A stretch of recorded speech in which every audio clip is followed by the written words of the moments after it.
A very good afternoon to all of you who have logged in today for the webinar that we are conducting. The subject matter being a new reality, virtual board meetings and annual general meetings, compliance and adoption. It truly is going to be a very interesting session that we are going to have today. This session is currently organized by the Federation of IT Industry Sri Lanka in association with SIMA and Colombo Stock Exchange. Our event partner for today's session is SoftLogic and Dell Technologies.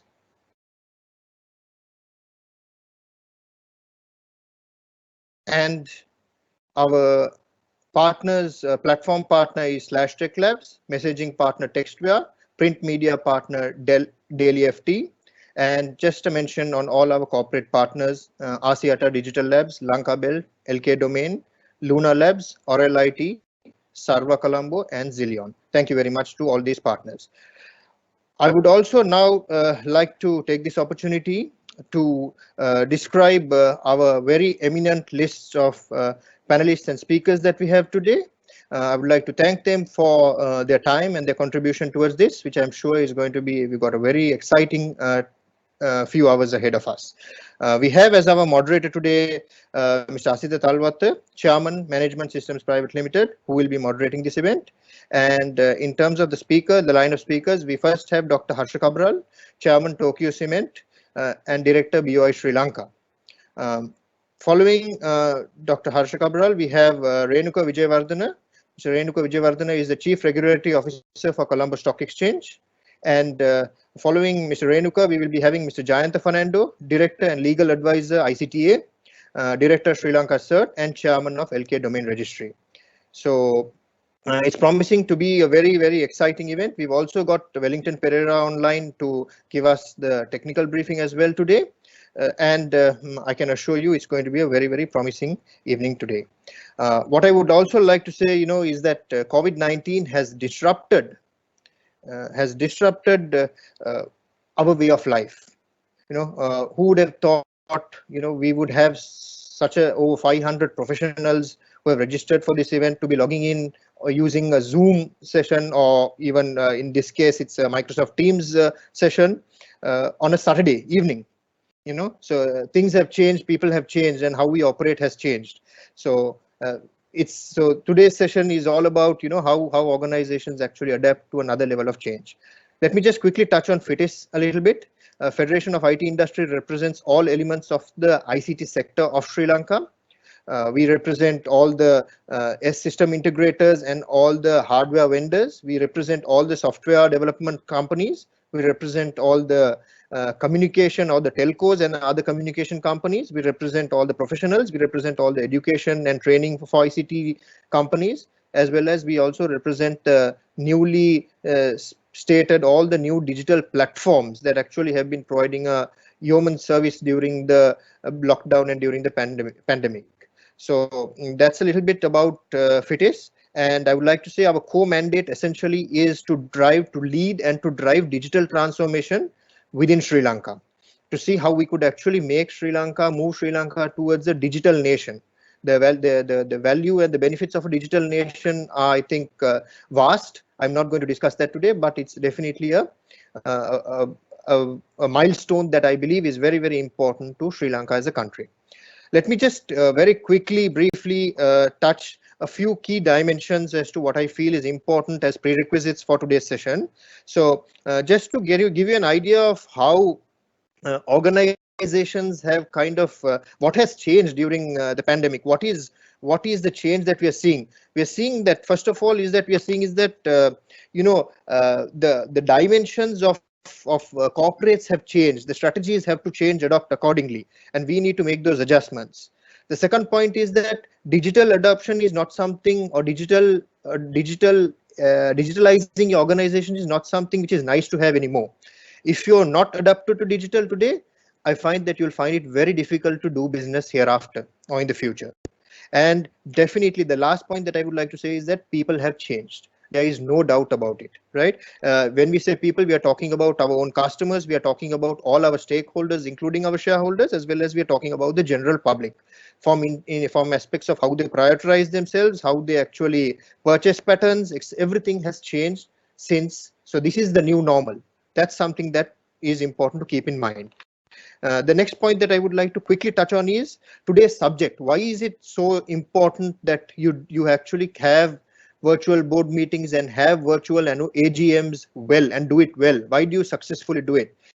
Because to our shareholders, to our stakeholders, it's a message. It's a very strong message that you're portraying, that you are ready to adapt. You are digitally savvy. Your organization is digitally ready to act and has the necessary skills to be able to adapt digital to, which is absolutely critical to be able to function anymore during this period. And last of all, it builds faith in your organization, the investors. It builds faith within the investors in your organization. Just one last point that I would also like to touch on before passing it on to our eminent panel is that, why not actually just, AGMs have conventionally not been really too important in the sense of PR, public relations. So why not actually make this, logistically conventional AGMs have actually, been not really taken as PR by some organizations. But why not? I mean, those logistical challenges have actually can be overcome through virtual AGMs. So, I mean, why not take this opportunity? Like a lot of the associations like FITIS, actually, AGMs are one of the most important PR exercises within our calendar. So why not for most other public sector companies as well? Why not make this? Why not showcase your achievements throughout the year during this? Why not actually, showcase what is your contribution to society in terms of CSR, in terms of environment?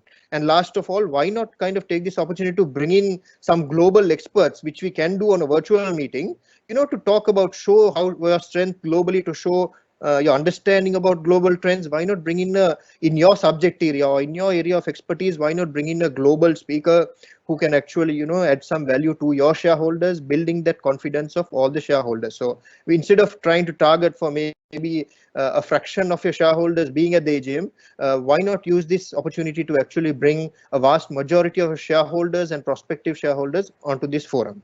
So with that, I leave you with some thoughts, and before we move on to the technicality of it. And with that, I would like to now pass on this to Mr. Asita Talvatte, who will take it on to moderate this event and take it on from here. So over to you, Asita. Thank you very much. Abbas. Thank you. Good evening, ladies and gentlemen. It's my pleasure to moderate this session.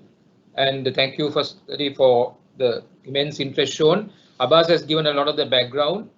Post-COVID, the inability for management teams, for boards of directors to get together and discuss decisions, the challenges during that period, and also regular business issues. And more so the annual general meetings, which is now a challenge in terms of how does one set about having these annual general meetings in this current context. Now we have an eminent panel, as was explained. Just to briefly put you in the picture on the topics, the first topic of discussion, so there will be 4 presentations which will take about 40 minutes, and thereafter we'll have another 40 minutes or so of Q&A, taking us through to 5:30, 5:40 approximately. So the first presentation will be on legal provisions relating to virtual board meetings and virtual AGMs. This will be presented by Dr. Harsha Cabral. As all of you know, Dr. Cabral is chairman of Tokyo Cement, has been serves on many PLC boards, and he was instrumental in drafting the Companies Act of 2007, and therefore very well equipped to deal with this topic. The second topic is on the CSC guidelines on this particular area and other regulations relating to relevant to the topic. And we'll introduce the speaker later on, that's Renuka Vijayawardena. The third area is on Electronic Transactions Act and the electronic signatures and admissibility in law. This will be dealt with by Mr. Jayanta Fernando. And finally, the fourth presentation by Wellington Pereira, who will talk of the operational and technical aspects of using the different apps in this process. So with those few opening remarks, make one other comment that while the panelists have been kind enough to present their views on this. We would like to make an opening statement that the opinions and given they are of their own, and any decision taken by companies would be urged to be taken in consultation with the company's respective legal advisors. Renuka Vijayawardena. Renuka, as all of you know, is the Chief Regulatory Officer of the Colombo Stock Exchange, involved in formulating strategy, regulatory policy, supervision of stockbrokers, PLCs, and of course of enforcement. Renuka will clarify the guidelines issued by the CSC recently on the topic of virtual AGMs and discuss other relevant matters in relation to virtual meetings and so on. Renuka, over to you, please.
Thank you firstly for the immense interest shown. Abbas has given a lot of the background.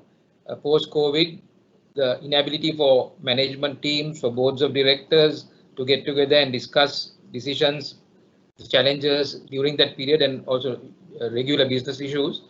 And more so the annual general meetings, which is now a challenge in terms of how does one set about having these annual general meetings in this current context. Now we have an eminent panel, as was explained.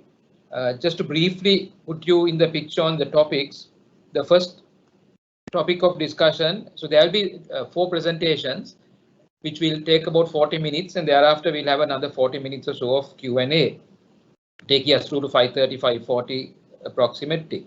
So the first presentation will be on legal provisions relating to virtual board meetings and virtual AGMs.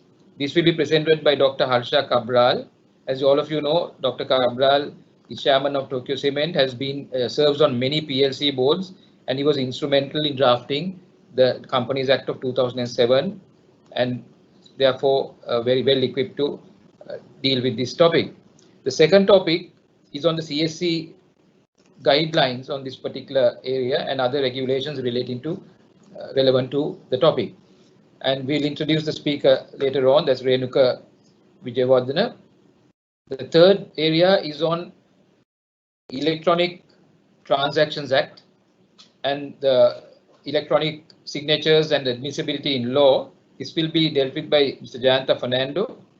And finally, the fourth presentation by Wellington Pereira, who will talk of the operational and technical aspects of using the different apps in this process. So with those few opening remarks, I would like to call on Dr. Cabral to make his presentation, and just make one other comment that while the panelists have been kind enough to present their views on this, we would like to make an opening statement that the opinions and given there are of their own, and any decision taken by companies would be urged to be taken in consultation with the company's respective legal advisors. That would be Renuka Vijayawardena. Renuka, as all of you know, is the Chief Regulatory Officer of the Colombo Stock Exchange, involved in formulating strategy, regulatory policy, supervision of stockbrokers, PLCs, and of course of enforcement. Renuka will clarify the guidelines issued by the CSC recently on the topic of virtual AGMs and discuss other relevant matters in relation to virtual meetings and so on. Renuka, over to you, please. Thank you very much for that introduction. Before I get into the guideline that we have issued, just a few words on the relating to the background, which basically resulted in us doing this document and issuing it to the listed companies.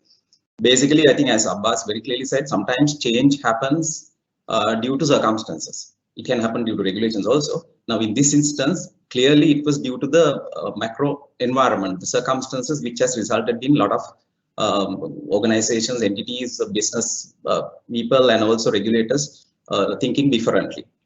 Let me take you back to sort of middle of March or thereabout. Now, as you know, we don't clearly, the listing rules that we enforce is relating to the dissemination or the publication of the annual report. We do not have, the Colombo Stock Exchange do not have a specific rule with regard to the date of the AGM, unlike in markets like Singapore Exchange, for example. They have a specific rule. We don't have that. So now these companies, in fact, most of the banks which have their financial year ending 31st December, we call them December companies. So by the first week of March, they had released their annual reports. So they were by and large, they were pretty much in compliance with our rules. Then came COVID-19, right? And the lockdowns. Then all of a sudden, people were wondering what to do and all that. AGMs were fixed for the last week of March. Most of the banks had scheduled their AGMs during that period. So everyone was wondering what to do, and a lot of queries were made from us, as it happens usually, because when there's a problem, the listed companies approach us. Then we did two things. Initially, we wrote to the registrar of companies, because the AGM dates and all these rules are not governed by us, as I said earlier. It's set out in the company law, Companies Act. So we wrote to them. We wrote to ROC, and we asked two things. One is about whether ROC could extend the date of the AGM. The date of whether the registrar of companies could extend the date And so then he very politely said that the law does not provide for him to give waivers. So that's correct. Then what we did was we did research. A lot of actually listed companies, even law firms, they were asking whether we could come up with a guideline. So in response to that, we looked at some other markets. In most of the markets, it's the regulatory bodies and even the government that issues these regulations. So we put together this document and issued it to the listed companies around about the 3rd week of March. So that's the background. And if I may take you through very quickly some of these provisions, we very clearly said when we publish this guideline, it is not a rule. It is not to be sort of strictly enforced by us like listing rules.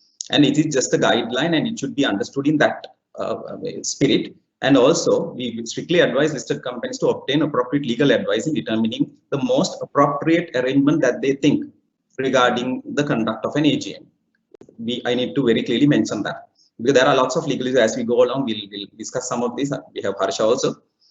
So what were the options we had? Now, there was no time to deliberate on the methodologies, the manner in which AGM should be held, postponed. So we were in around about 20th of March or 25th of March. So we said we can suggest a few options. First one is, of course, think of postponing the AGM. But they had already, as I said, already scheduled the AGM to the last week of March. So when you are postponing the AGM, of course, notice has to be given to us. And when you are rescheduling it, we said that a supplementary notice also should be necessary. And there was another issue relating to AGMs, because as you know, most of the companies, they pay the final dividend with the AGM. It's tied to the shareholder approval at the AGM. So because of that, when the AGM does not happen, the final dividend also can't take place.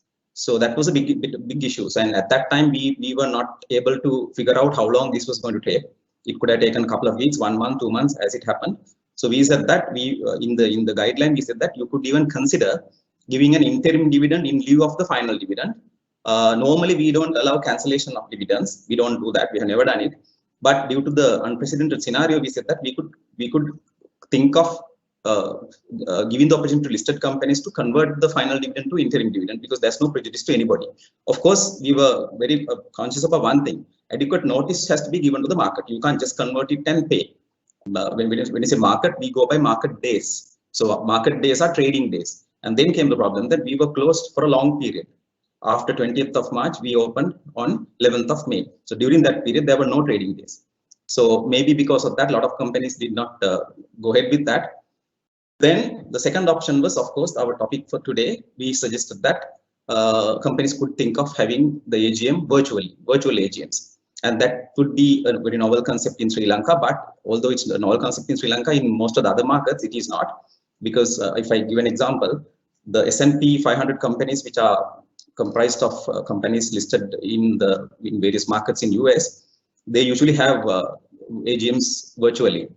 And the best part is, now I checked out it around about last week, usually their rate of having virtual AGMs is about 10 to 11%. Now this year, about 70% of the companies in the S&P index, they have either announced virtual AGMs or they have had the virtual AGMs. So that shows that everybody's changing and basically getting adjusted to the new normal, as Abbas very clearly said.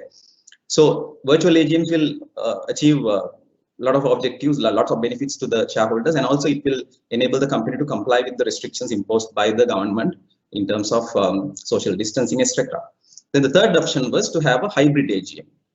That is, you have a mix of both, a physically arranged AGM as well as a virtual component.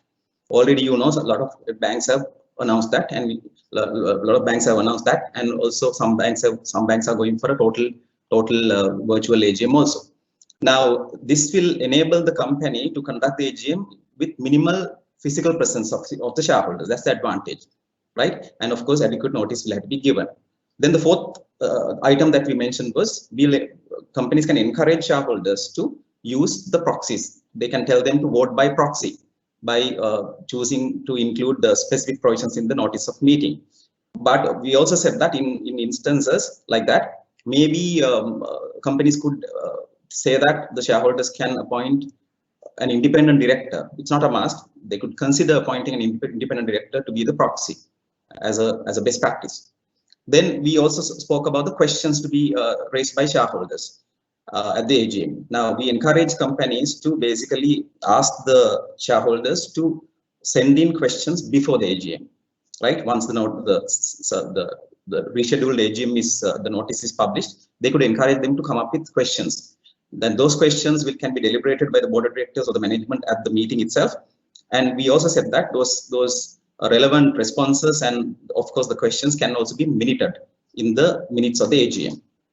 And then finally, we also suggested a few alternate arrangements with regard to the logistics of it. Maybe very briefly, if I may say that, if I highlight some of those, basically you could, if you can't have the physical component of the meeting in one location, you could think of having it in multiple places. But of course, you need to connect both locations through maybe video links, etc., so that you will treat everybody in the same way. There will be a sort of a equal access to everybody. Then listed companies may be required to provide advance notice to shareholders to inform them on regarding the number of shareholders. Now that's very important, because you can't just openly invite everybody. Some companies have 20,000 shareholders. It's not possible. So you might have to have a rough idea as to how many shareholders you might want to have, and then decide on the physical meeting component. Then listed companies can also consider requesting the shareholders to pre-register themselves or their proxies. That also be recommended. And finally, of course, as it happens everywhere else, certain health screening measures such as temperature checking and all that could also be considered by the listed company. So that's all what we said in the document. But the most important part is, I'm sure Harsha is going to very clearly explain this. We said that with regard to virtual AGMs, we clearly told them to obtain legal advice, because there are all kinds of articles among listed companies. I have personally verified a few articles. Now, some articles expressly provide for this kind of meetings, and some articles might make inference to the requirement of having a physical meeting. Now, for example, there are these. I found one article in some of the companies. It says that with regard to the meeting may be held by a number of shareholders who constitute a quorum, being assembled together at the place, date, and time, etc. So that might imply that you need to have a physical component also, but it's not for the CSC to talk about these things. It's all left to Harsha to interpret it. That's why we clearly said that listed companies should obtain legal advice in this regard. That's the in brief, that's the outline of our document. Thank you, Renuka, for the excellent presentation. So we'll take the questions at the end after all 4 presentations. And may I now call upon Harsha to proceed with his presentation? Harsha? Yeah, thank you, Asita. Sorry for that interruption. Thank you, Renuka, for that part to come in. For the discussion today on this particular topic, I have broken it into 4 parts. Basically, what are the most important features that would impact this particular topic? Now, I know the audience, we have very many in the audience who are experts, especially the company secretaries and the registrars. They are the most knowledgeable on the subject. So please pardon me, because I might go to the basics for the benefit of all the participants. So you have to excuse me if I may go down to the basics. Firstly, what you have to look at in this particular scenario is, what are the issues that impact this particular virtual board meetings and annual general meetings. Now, firstly, you find the Companies Act provisions, number 1. Number 2, you have the Articles of Association. Then number 3, you have the regulator, the Colombo Stock Exchange. Renuka just spoke on behalf of the regulator. Then fourthly, the IT part of it, the Electronic Transactions Act, and the impact of the IT part of it. I believe my friend Jayanta would deal with those aspects. Now let me get back to the first part, that is the company law part, the Companies Act provisions. Now you would see, though the Companies Act has 534 sections, only 14 sections in the Companies Act deal with notices, the part of meetings and proceedings. Sections 133 to section 147 deals specifically with meetings and proceedings. One is they have been used to this type of video conferencing. Very often the participants who go abroad, and if your directors are abroad, in most of the listed companies also this happens, you find them participating, joining the meeting by way of video conferencing. Their physical presence is not there at the meeting. But then the second type of meetings, you have the members meetings or the shareholders meetings, again are twofold. One is the EGM or the extraordinary general meeting, and the other one is the AGM, the annual general meeting. So today we'll be concentrating more on the annual general meeting, and because that is the most crucial issue. But before that, I would like to just spell out what exactly the Companies Act say about the meeting. Now, from 133 to 147 in 14 sections, this aspect of meetings are covered. What are the different types of meetings? How you keep your minutes? What are the notices? What is a requisition? How is a resolution? The different types of ordinary resolution, special resolutions. All that is set out very clearly in the Companies Act in 133 to 147. But for example, 133 deals with annual general meeting. It says how and when you should hold that particular meeting. Then in how to convene a meeting. Then in 135, it specifically says the length of notice for calling meetings. Separately, in case of annual general meeting, 15 working days, then extraordinary general meeting, 10 working days, and all that is set out there. And provisions for in 136 deals with provisions of meetings and votes, then proxies. So it's go on and it deals with all the demand of a poll and how to set about in these meetings. And it does not speak of the place of the meeting, how specific notice should be given to the shareholders. All those minute details are the ones we are now dealing with, which will be the subject matter of your own company's own articles. Now, this is if you take the macro picture in the Companies Act, the micro version of that, when the place of the meeting, how to hold, how to serve the notice, all those are in your own articles. So you must be careful looking at the articles. Now, various companies have various articles. Some, of course, adopt the first schedule to the Companies Act. There are 13 schedules. First schedule deals with the model articles. So now let's look at the model articles for a moment. Now, before that, I have to mention, when we are talking about the Companies Act, though they mentioned 133 to 147, which deals with the notice, proxy, accidental omission, minutes, so on and so forth. There's another important section you got to look at in section 529. That's a very, very important section for this discussion. 529 defines, 529(1) defines what a document means. Document means a document in any form, including A, writing on material, B, information recorded or stored by means of a tape recorder, computer, or other device, and material subsequently derived from information so recorded or stored. So when the Companies Act was drafted, this was specially brought in, taking into consideration and knowing the electronic age we are moving into. So document is also specifically, it includes a computer generated document. Then also it's very important at a later point of time, I will be discussing that also.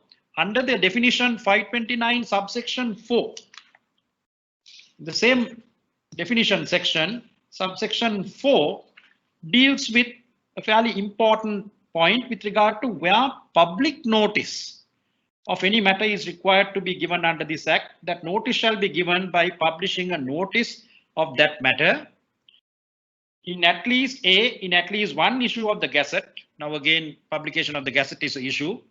Then B, in at least one issue of a daily newspaper in the Sinhala, Tamil or English language circulating in the area in which. Now all these are meant for notice to be conveyed, right? So the definition is there with regard to public notice. Then in the Companies Act, in 116, it deals with location of company records, and 117(1) deals with form of records. That is all for the Companies Act, right? Provisions dealing with this particular topic. Then we come to the articles, the second point. Your own articles of your organization will spell out very carefully the minute details of holding meetings, where to hold the meeting, how to hold the meeting, what notice to be given, how it is to be given, place of meeting, so on and so forth. Now, since we have so many companies having different articles, I would draw your attention to the first schedule of the Companies Act, which deals with the model articles. Right? First schedule is set out the model articles. Now, in the model articles, your companies might have similar ones, or different companies will have different articles, but this gives a fairly good guideline of the topic we are talking about today.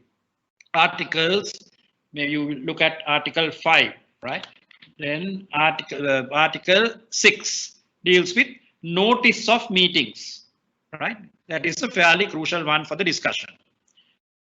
Written 6.1, this is where a lot of people are worried about. Written notice of the time and place of a meeting of shareholders must be given to every shareholder entitled to receive notice of the meeting and to every director and the auditor of the company. Now, notice of the time and place of a meeting. So if you are having a virtual meeting, there is a place of a meeting. Especially when you are having a hybrid model meeting, the suggestions have been made by the CSC, there is a place of meeting, right? Then it says notice has to be given A, not less than 15 days before the meeting, and then B, not less than 10 working days. The notice must set out the nature of business transacted at the meeting and the text of the resolution, so on and so forth. Now, the notice has to be given, and the next one, the methods of holding meeting is also set out in the model articles. Now, methods of holding a meeting, it says a meeting of shareholders may be held either A, by a number of shareholders who constitute a quorum, being assembled together at the place, date and time appointed for the meeting, or B, by means of audio and visual communication by which all shareholders participating and constituting a quorum can simultaneously hear each other throughout the meeting. So 7B provides for this type of situation. If your articles of the company sometimes may not expressly have it, right? But if you have sort of copied this particular model, it looks at dealing with audiovisual communication where the participation is important. Then again, under the 10, it talks about voting, 11 talks about proxies, 12 talks about minutes, and 17 talks about the AGM and EGM again. Then they refer to proceedings at meetings of directors, board meetings, 23. There again, under 26B, it specifically says, and working on that only, most of these companies had these meetings early also. 26B, methods of holding meetings, that is the board meeting. B says, by means of audio and visual communication by which all directors participating and constituting a quorum can simultaneously hear each other throughout the meeting. Right? Now that is permitted for the board meeting, that is permitted for the shareholders meeting. Now, in most of in companies where the articles expressly has not set it down, but what most of the articles I have seen does not expressly say that you can't do this. So it comes to a definition of it comes to the situation where how you have to interpret this. Now, the idea of giving notice is to convey the message to the other party. How you convey, no one can complain. Well, I know there was a the newspaper says that there is a AGM and such a date and such a place and a hybrid AGM, but no one has sent me a letter. Now that type of thing the courts would not accept, because these are situations which don't come up this disruption. If you look at even if you look at the constitution of the country, well, no, even the 48 Salisbury Constitution or 72 Republican Constitution or 78 Democratic Social Republic Constitution would not have anticipated anything we have gone through during these last 2-3 months, where this is an urgent situation. Maybe in 1944-45 in the Second World War, thereafter the 1971 insurgency, they are now the Civil War, and all these situations are that we got to take, then and there you come. Now that doesn't mean that the country has to close down and no one can do anything, any work, because the constitution doesn't expressly provide for it.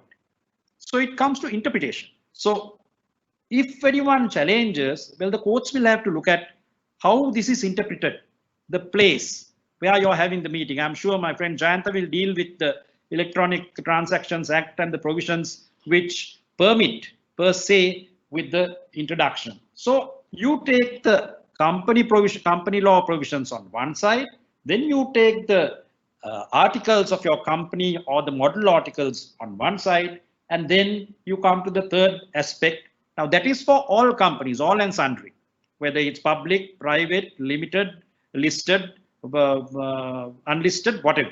Then for listed companies, now this is specifically focusing on the listed companies, the regulator comes in. That's what Renuka mentioned. And they very correctly, the regulator very correctly issued the circular number 13-3-2020 dated 27th March 2020. It's a guidance note. You got to keep in mind, right? It's not a directive. It's not an order or anything. It's a guidance note for hosting of AGMs. And very correctly, they have suggested two forms, which is the virtual AGM and the hybrid AGM.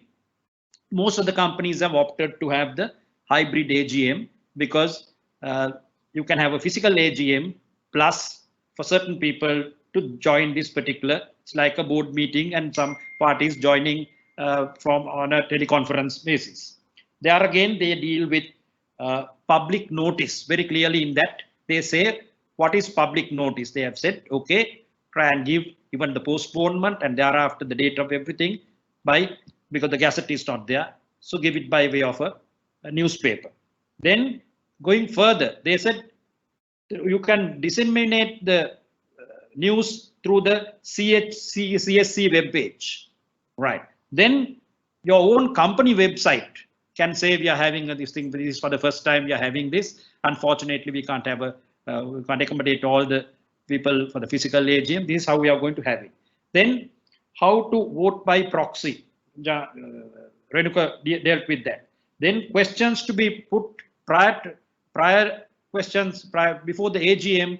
You can send the questions. Then alternate venues if 50 people are going to follow the protocols and all that. So the idea is to give all the information. What exactly is the AGM? Well, the shareholders get the annual report beforehand. They know exactly what is there in the annual report. How many read the annual report or not is another issue, but legally the annual report is sent. So they know exactly what is there in the annual report. And they are keen in getting the dividend approved. Right. So annual report is there. You have an opportunity to ask questions. You can send questions beforehand. What more do you want in an AGM? Right. So then you have the second category. The regulator has given you a guideline, and very correctly they have said, please seek your own legal advice and go forward. Right. And there have been questions that have been raised. I understand, but it's not a case of there may be teething problems at the outset. You know, anytime when you introduce a new thing, there are teething problems. You've got to get on with it. But then this should not be a stumbling block because the future is going to be this. If you have foreign shareholders, this is the ideal place where the foreign shareholders can participate in a virtual AGM. Then the fourth point I want to deal with is dealt with by my friend Jayanta, the ICT part of it, right? The information technology part of it in permitting these type of operations, whether it is possible, whether virtual AGM is possible, whether a hybrid AGM is possible, whether a notice can be given, whether the proxies can be done the manner they want, whether the voting is possible, whether the notice is adequate, so on and so forth. Now, with the Electronic Transactions Act, or most of these things are permitted, and Jayanta would deal with it. And we can deal with the questions as the speakers finish the sessions, their own presentations. But my focus is on these 4 points, namely the company law provisions, the articles of association, the guidance from the regulator, and the IT side of it. Thank you. Take us through very clearly on the different aspects that are relevant to the AGMs and board meetings. We'd now like to move to the third speaker, Mr. Jayanta Fernando. The topic is on relevant and applicable provisions of the Electronic Transactions Act and looking at electronic signatures and the admissibility in law. Mr. Jayanta Fernando is a director and legal advisor to ICTA, director of Sri Lanka CERT, and chairman of the LK Domain Registry. Most importantly, he was a pioneer and was a co-chair of the committee that was responsible for drafting the Electronic Transactions Act. So with that, over to you, Jayanta, to share some thoughts on how the relevance of the Electronic Transactions Act would be in the context of our 2 topics of discussion. Thank you. Thank you, Asita. A very good afternoon to all of you. It's always nice to be amongst our good friends here with Dr. Harsha Cabral, Renuka, and my old friend Willington as well. Thank you very much for the extraordinary efforts taken by the moderator to organize and prepare all the panelists for this session. And I also thank the FITIS for their dynamic efforts taken in recent times to organize webinars to make people aware of how to do things in the electronic digital media. And the scope of my presentation today is to let everybody, the audience, know that legally the electronic digital transactions and digital documentation are legally governed, and give a glimpse of how it is taken care of. And in that context, I'm just trying to upload a set of slides. Basically, Asita, can you? Yeah, Jayanta, we can. Thank you. Right, fine. So basically, I'm trying to give you a very brief overview. In the interest of time, I know I just have about 10 minutes to give an overview of the enabling legal framework for digital transactions, which is also the legal tool available for digital or electronic equivalents of written notifications that Dr. Harsha Cabral mentioned, as well as for various forms of electronic records to be maintained, and how you give legal validity to those electronic equivalents of written paper-based documentation referred to in the Companies Act and many other laws that you can find. So very brief introduction to the Electronic Transactions Act. I'm mindful that many of you are familiar. Our Electronic Transactions Act of 2006 has been upgraded to a new international standard by amending Act number 25 of 2017. But what is to be noted is that the 2006 Electronic Transactions Act was also benchmarked on an international standard emanating from the UN Trade Law Commission, known as the UNCITRAL Model Law, and the subsequent treaty, the only treaty on the subject of digital transactions, namely the UN Electronic Communications Convention. And Sri Lanka became the first party, basically along with Singapore and first part in South Asia, along with Singapore and China, to sign the convention when it was opened up for signature in 2006. And over a period of time, after a gap analysis that was done to our law, we upgraded our law to a new version, and we are basically in line with what you find in many developed countries vis-a-vis digital transactions regime. As such, Sri Lanka is often used as a reference point along with Singapore in many African, Latin American countries, and most notably countries in the Pacific region. And Fiji, for example, Republic of Fiji followed the Sri Lankan standard governing electronic transactions when they amended the Electronic Transactions Act year before last and ratified the same convention, namely the UN Electronic Communications Convention. So this is the convention that I am talking about. You can download, and I will make these slides available. It is the gold standard governing electronic transactions. So I'll straight away skip all that and come to the main point relating to today's subject matter, namely the Electronic Transactions Act, and how it will take care of issues that were raised by the previous speakers, especially proceedings related to conduct of board meetings, issuing of written notices, and how various forms of records can be maintained. So basically, if you look at the head note to the Electronic Transactions Act, the long title, it says it's an act to recognize and facilitate the formation of contracts, the creation and exchange of 4 categories of instruments, namely data messages, electronic documents, electronic records, and communications. I would urge the audience to download the Electronic Transactions Act and have a look at these 4 categories of instruments and see how they are defined in the definition section of the Electronic Transactions Act. And then you will see that many of your manual documentation can be transposed into the digital medium. So for example, in the early days, there was a question as to whether a SMS would constitute, whether a SMS will be legally valid and how it will be taken care of under the Electronic Transactions Act.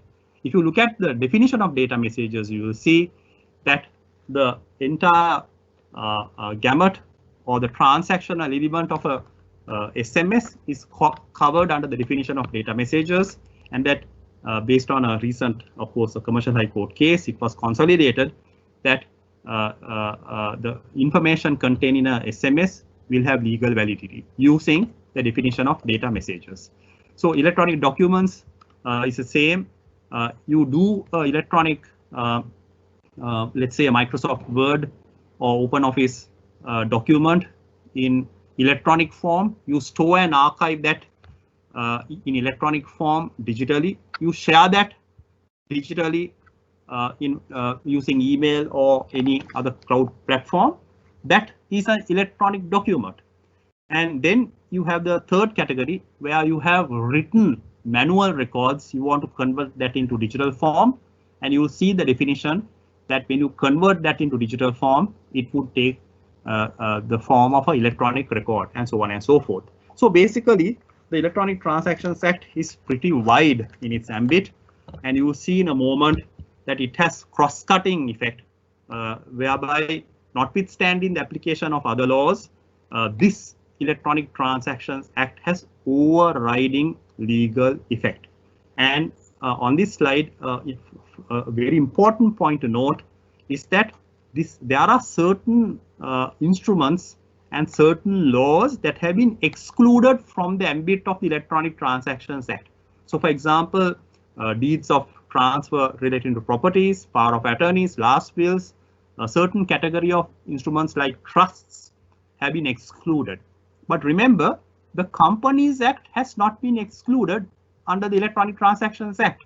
So there is nothing to prevent you all from issuing digital notices in place of written notifications, maintaining records digitally, and conducting all your board meetings and transposing the requirements that are there in the Companies Act cited by Dr. Harsha Kabral as well as Renuka into the provisions of the Electronic Transactions Act and doing things digitally. I think you should, I encourage all of you to make use of this opportunity, the lockdown opportunity and beyond, to move to a new phase of conduct of meetings and proceedings digitally and maintain your records digitally so that you can have wider participation and ensure that even those who are disabled are able to take part in shareholder meetings. So some broad principles in the Electronic Transactions Act, I will be very brief here. There are very clear guidelines. So we can take up questions surrounding his presentation at the Q&A time. We will move now to the fourth part of our webinar today, and that will be presented by Mr. Wellington Pereira. Wellington is an entrepreneur, independent IT consultant in technology, strategy, and IT solutions architecture. Wellington will talk to us about the different applications that can be used, and looking through some of the questions we have, I'm sure his presentation will address many of the technology and operational issues that are concerns to people, also referred to by Dr. Cabral in terms of how does one do a show of hands, voting, verifying the correct person is in fact registered for the meeting and so on. So with those brief comments, may I hand over to Wellington to take us through his presentation. Once again, good evening, everyone. During the next few minutes, what I will do is I will give you a quick glimpse of what type of technologies that can be used to basically conduct your critical tasks during a AGM or a board meeting, essentially voting. I noticed in the Q&A panel already about 15 people have actually asked this very crucial question: how do we conduct a vote or a poll during a AGM or a board meeting? Basically, then also there was a set of questions, people asking how do we ensure or authenticate that it's the shareholder, it's the correct voter who's actually voting. So let me walk you through a couple of tools and technologies that is available for us to do this task. Then any subsequent concerns I will respond during the Q&A session. So board pack is something that is very familiar to most of the large corporations in the country. Innovation by one of the great tech companies locally. Very popular application which will help you to manage a board meeting for a smaller audience. But the concern right now is how do we get onto a larger meeting? How do we conduct an AGM in our good old format to now moving into a digital format? So in that sense, there's a whole bunch of tools available that you can adapt. I will talk about a couple of best practices and best practices that we are used to, with security also in mind. You are very well aware that there's a lot of cybersecurity threats floating around these days, so we need to make sure that our meetings, the content of the meeting, everything is in a very secure environment. So keeping that also in mind, I will share with you a couple of proven tested tools that people are using around the world. One of the things that is very widely used right now is Microsoft Teams. Even to conduct this webinar, this event, this is exactly what we're using. This is an enterprise grade or a corporate grade secure environment that you can use to conduct a live event or a meeting. If you're hosting a meeting within the population, within the employees or shareholders inside your company who has an email address from the company name, or if you know the participants who are going to participate with an email address, this would be the ideal option. In the normal live meeting option, you can go up to 250 participants. But if you have a large audience to attend to, there's another option inside Microsoft Teams, which I will talk about in a minute. Now, on the live meeting option, there can be a little bit of disruptions because when let's say 100 people join at a given time, everyone's video can appear, everyone's audio can appear. The participants have the right to unmute themselves and talk. So in a case of, let's say, having a deliberation, trying to vote on something, someone having a disagreement, that could be a very disruptive process. Imagine Even in a physical meeting, when 20 people try to state their opinion, it can be challenging. But in a digital environment, it can be even more challenging because the control, the moderator or the host of the event can mute everyone, but the individual participant has the right to unmute themselves. So if it is a known audience, if it is within company, I would recommend that we use Microsoft Teams meetings. But if it is to a large audience where you want a text-based Q&A option, etc., what I would recommend is actually to host Microsoft Teams live events. Now, right at this very moment, we are actually hosting a live event. So consider this as the board meeting. We have 5 or 6 speakers and our moderator and the event producer connected, and the audience, about 400 plus, I guess, audience is connected and to our live stream, and audience can engage with us, engage with the panel through the Q&A option. So this mode of event can go up to about 10,000 participants at any given time, and other advantages, people can join from any device that they're familiar with, that they have. They can join from a phone, they can join from their TV, they have a smart TV or any other device that they are familiar with. So if it is for a large audience, this is what I would recommend. Also the hybrid option, where you have a need to have a physical audience at some location, but then the bigger event is broadcasted to needs to be broadcasted to a much larger audience. This would be an ideal option. Then there are so many different other options, video conferencing tools that you can actually depend on. Be mindful about the corporate security or enterprise security concerns that are floating around. Make sure to consult a reputed organization to get these tools inside the organization if you don't already have them. And in terms of voting and polls, the most asked questions, I would say, in the Q&A panel as of now, there are so many different options, hundreds of different options. Each and every single tool that you see on the screen, I have personally tested these during the last few days when we started preparing for this session. Each and every one of these tools I would highly recommend, depending on what your internal tech team is familiar with. Some of your companies might already have access to these tools. So then, I mean, if you are already a Google customer using emails and all that, you already have access to them. So don't need to invest again on buying another tool. If you are a Microsoft Office 365 user, again, you have access to Microsoft Forms. If you don't have these, you can actually go ahead with one of these other tools, which are very cost effective, very easy to deploy. What I will do now is I will demonstrate 2 of these tools on just to give you a glimpse of how to easily conduct a quick vote. Just assume a scenario where now you are in middle of your meeting, you have to basically put put a question to the audience to get their quick feedback, but you want to make sure that that feedback is really authenticated. Now, when you create the poll, you have a couple of options to look out for.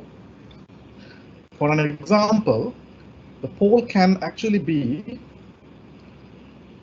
an authenticated poll where you're sending it out prior to the event, prior to starting the AGM. You're sending it out to the audience, so it's going to a very specific email address, and it can be embedded with a unique token, so you can make sure that only a allowed participant actually connects to this email. But be mindful, if the participant shares his username or password with an outsider, that is beyond our control. That's similar to if you share your email address with a third party, you have no control over it thereafter. So if you focus on my screen, I will first show you this Microsoft Forms option, which is very simple to create. There are so many options that you can look at here. You can make sure that this is a open poll or closed poll, so it stays within the company. You can put a time slot. You can even put the exact time that you want to start this poll and end this poll, so no one outside the meeting time actually votes this. So the time can be controlled. You can allow the participants to get notifications about their responses as well. Creating this is quite simple. You can I just created an example question. If they want to get a vote on appointing company auditors or secretaries, just click this. Then you have to simply go to this share option, and then you can even share this link on the chat window, on the Q&A window of the meeting host environment, and then people can real-time vote. And when they vote, this responses tab will actually get activated. You will see the number of responses and what each response really means.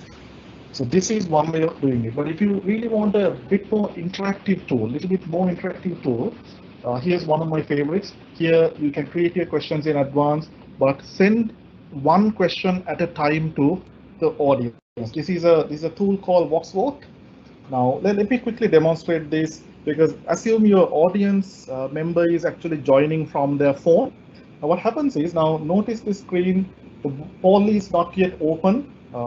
So I have basically created the poll and it's just waiting there. Now what I have to do is, I'll have to simply send a invitation code to the member. I'll show you my phone screen. So I'm basically logging into VoxCode. I have this code, so I will say OK. And then, so I'm now logged into the vote. See, it's waiting for questions. If I now start this, I have actually added 15 seconds for participants who respond for this question. See, now it's counting down the 15 seconds. If I agree, I can mark agree. And if I now vote, my vote gets submitted for this particular question. So I can now jump to the next question. Like this, at the meeting agenda, when each and every question is required to be put to the audience, you can use this tool very effectively. Now the next question, so I have to say start, and then if I'm disagreeing, I can disagree. And then the result will appear here automatically when I vote. So when let's say 100 people are voting, you will see the results appearing in this window. And then, right, see now one person had voted saying disagree. So now this result can be published to the audience real time if required, which can actually be very effective in terms of getting everyone's agreement, everyone's acceptance on that a real poll or real vote happened. Like this, there are so many other tools that you can adapt, and then it's just a matter of putting a little bit of time to experiment with it and trialing it. If any assistance is needed, all of us at the ICT Federation are at your service. Feel free to get in touch with us, and we are happy to help. Thank you very much. Back to you, Mr. Hello, everyone. I'm assuming I can be heard now. Right. Thank you very much, Wellington, for sharing those points with us, and I think those also resolve some of the questions raised. We would now like to get to the Q&A. We've had a large number of questions. Several are sort of repeat questions, meaning the same issues perplex many of our attendees. So we would like to combine those and pose those questions as specific questions to the panel. If I may take a few minutes firstly to deal with the board meetings aspect of it, and there have been a few questions relating to electronic signatures, the acceptability, for instance, if I may pose this to Mr. Fernando. You want to take maybe as part of the question, you might want to take that slide which you felt you would like to share with the audience. But this particular question was the acceptability of electronic signatures. There was a couple of questions around the register of companies in terms of signing annual returns, for instance, that they are still not acceptable. A point of view was expressed. And in terms of resolutions of boards, even if the meetings are held electronically, the resolutions for bank mandates, for dividend declarations, interim dividends, and so on tend to go by hard copy circular to the directors. Any comments you'd like to make in terms of how these can be made more efficient by using electronic signatures? So, Asita, am I heard? Yes, can hear you well. Yeah. Actually, I was on this slide. Is that visible? I have a slide here. Yeah. So basically, I was on that slide I got cut off media due to some network problem here. Basically, I was on the point about electronic equivalence of a writing. I was trying to emphasize that the requirements of written notices, maintaining records in written form required, let's say, under Section 117 of the Companies Act that was mentioned by Dr. Harsha Cabral, President's Council, can be transposed into the electronic environment, and you can gain legal recognition by using the provisions of the Electronic Transactions Act effectively, because the Electronic Transactions Act overrides the other law, and it says in every section here that notwithstanding any provisions stated in any other law, this would apply. So getting into your question about digital signing of documentation and those instruments you mentioned, I would urge you to quickly basically refer to Section 7 of the Electronic Transactions Act, which was further modified in the Amending Act number 25 of 2007 to give a greater international recognition, so that we can use the digital signature issued here to have validity in other countries. So for cross-border communications as well, but never mind that.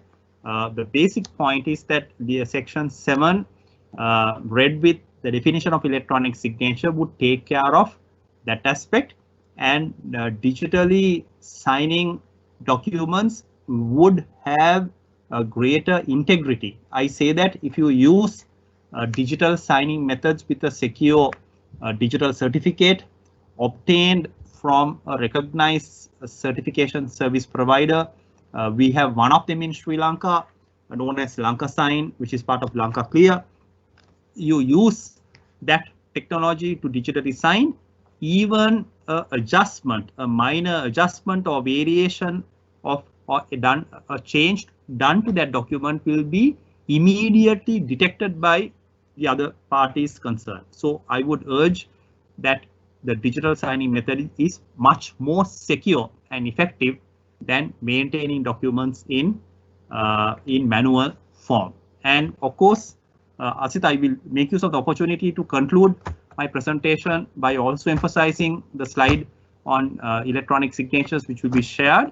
But more importantly, to emphasize that if you make use of Electronic Transactions Act to not only to conduct meetings, but even to maintain records, written records in digital form using Section 4 and other sections of the Electronic Transactions Act, you would have the benefit of evidence admissibility making use of the provisions of Chapter 5 of the Electronic Transactions Act, where certain, as long as you have been governed by a proper documented process, a business process. So for example, if you want to conduct and issue AGM notices electronically, you can maybe the internal operational rules of a company can be modified, upgraded, where the company secretary can be urged to update their records annually with the designated email address of all the shareholders, for example, accompanied by the mobile numbers. And using that method, you do things digitally, and then the effective provisions of the evidence admissibility criteria found in the Electronic Transactions Act can be to the advantage of the company concerned when it comes to justifying certain steps taken. If there's a question relating to that, I'll take it. Thank you. Thank you, Jayanta. And so lots of questions mainly on the AGM. So I guess we'll move to that now. In the order of sequence, one is notice, giving of notice. Maybe Harsha dealt with it to an extent. Reference is being made that in the case of a notice being given, the place of the meeting and notice given to every shareholder is referred to in the Act, and would that provision be sufficiently complied with if the notice is given by way of the website of the CSC, the website of the company, and in email communications, and also the place, the question of whether if it's not a hybrid meeting and if it's an entirely virtual meeting, how does the question of the place of the meeting get addressed? Harsha, would you like to comment, please?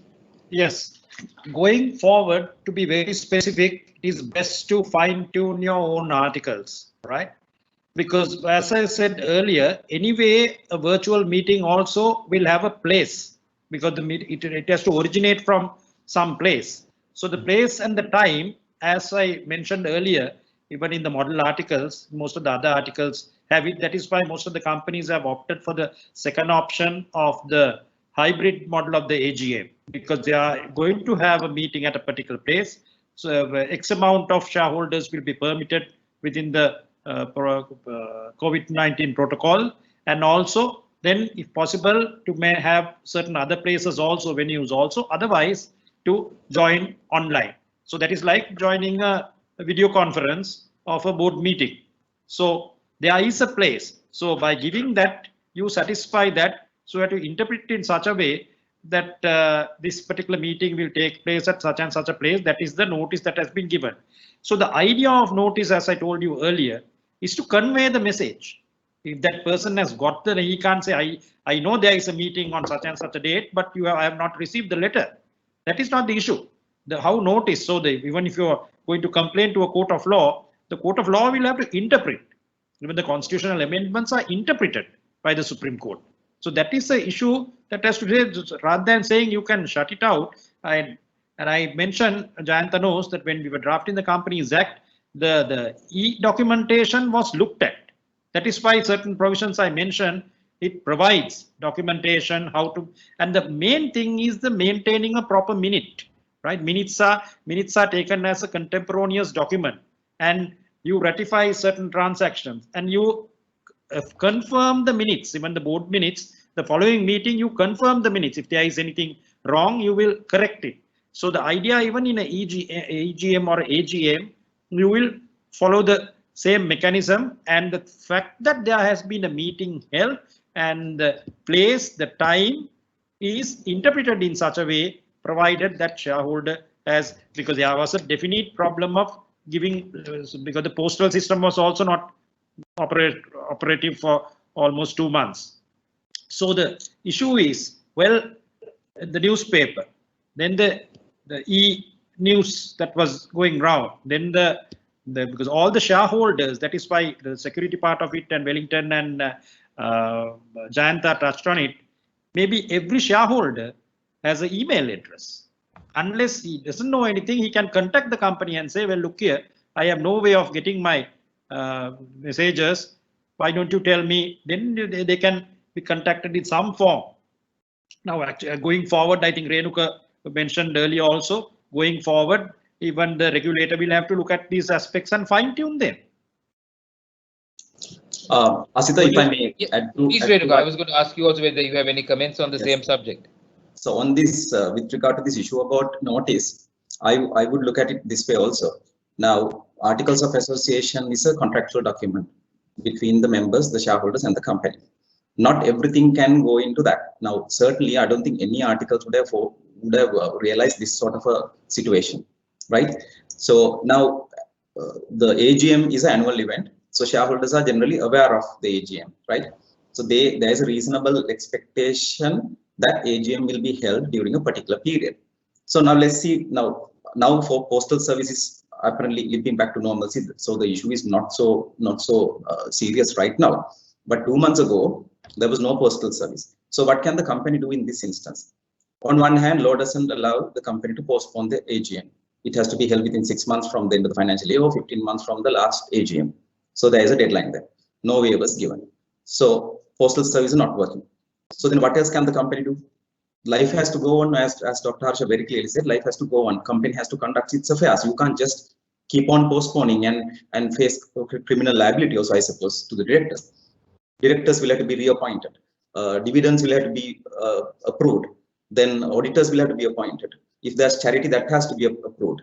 I don't think the accounts are to be approved. I think accounts are submitted for consideration, according to my knowledge.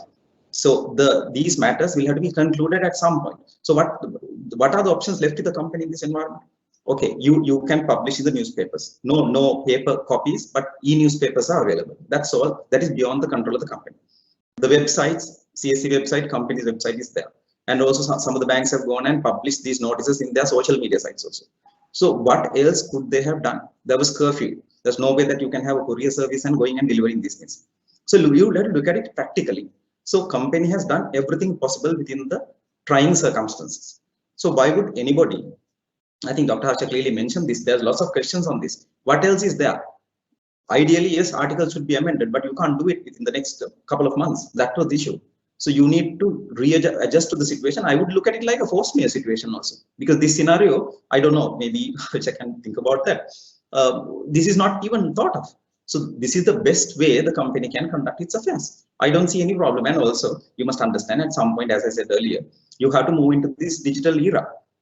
There will be some, it's too premature for me to talk about it. We want to digitize end-to-end functions. I think SCC has very clearly set it out. The chairman SCC has very clearly gone to town with that. The affairs at the Colombo Stock Exchange are digitized. But Colombo Stock Exchange is not the only component of the whole capital market. There are brokers, there is listed companies. So we need to look at it holistically. There will be some new rules, new procedures, new methodologies coming up. That's for the future. Actually, it will happen sooner than later. But this time around, you need to look at it practically, and you need to look at it very rationally and conduct your affairs. And we are all for digitization. You need to every company must have the email addresses. Maybe that should be provided for in the articles. We'll think of that also later. CSC can impose certain minimum mandatory articles, like what we have done for free transferability clause, etc. You have to have a mobile phone. It's more relevant to the secondary trading actually, and also bank account with regard to dividends and all that. So those requirements those are given requirements. So that will happen in the future, but for the time being, I think this is the best way. You need to either have a totally hybrid or total virtual meeting or a hybrid meeting. Asita. Thank you. Yeah. One of the other questions on the sequence of events here is the giving of proxies now. While the guideline makes reference to giving the proxies to independent director, there are questions being asked in relation to proxy foreign shareholders giving a proxy through a to a local party through and then any other means of giving proxies. So I believe the companies have the proxy forms on their websites, and maybe Renuka, you want to comment, but from some of the readings that we have done, the expectation is that these will be printed, filled, and resent to the designated email address of the company, along with copies of NICs and so on of the relevant parties, the sender and the party to whom the proxy is given. And in the case of foreign shareholders, Harsha, you might want to comment. Renuka, Harsha, would you like to take up any other views on this question of proxies? Yeah, I think proxies is not an issue, Asita, because it is done before the holding of the meeting. So there can be so many things, corrections, everything done prior to the actual meeting. So the issues that I would anticipate is the proper holding of the meeting. Whatever notices, whatever questions, all that will be prior, and maybe the security part of it has to be looked into. That's another matter, as Jayanta very correctly said, and regulator will also look into those aspects. But as Jayanta says, we have the Electronic Transactions Act. We must be very happy that that is in place at least. Renuka, would you like to also comment on this? I think, Asa, you partly answered when you raised this issue. If I may go by whatever the announcements that have come in with regard to certain banks which have rescheduled their meetings, either total virtual or hybrid meetings, what they are going to do, I will just share, because the regulator will not go into these nitty-gritties anyway. You must understand, we cannot go and specify all those things in our rules. We can, this is a learning experience for us also. So now, to me, the ideal way of doing that is, yes, you publish your notices, proxies, everything on the websites. The shareholder will have to download and sign and give all the information that the company has asked. I think they have asked the email address and send it, scan it and send it to the designated email address. Right? I would assume that at some point the identification documents will be checked. I checked a few announcements, but I didn't see any reference to the identification documents being required to be attached with the initial documentation. I'm assuming that at some stage it will happen. Then company will verify that with the shareholder list and then communicate based on that email address. So that's where the protection of the Electronic Transaction Act will come in according to what I understand, because the shareholder himself has given a email address. Company has verified the identity of the shareholder. So the email address it should be assumed that it is his email address, and you start communicating with that address. Now you take even a manual scenario, if you send the proxies and annual report via post, it can also get into the wrong hands, right? But the company's responsibility should be sending the annual report and all the other documentation, including the proxy, to the registered address. So likewise here, if the shareholder has given a designated email address, and if the company has taken reasonable steps to verify that it is so and so, after that company should be permitted to communicate with that shareholder using that address. That level of protection, I'm assuming, must be provided under the Electronic Transaction Act. Yeah, Asit, if I'm to add to that, Asita, I think I fully agree with what President's Counsel Harsha Cabral as well as Renuka just mentioned very clearly. Only to add that in the modern day context, there will be other verification methods that can be used in addition to email.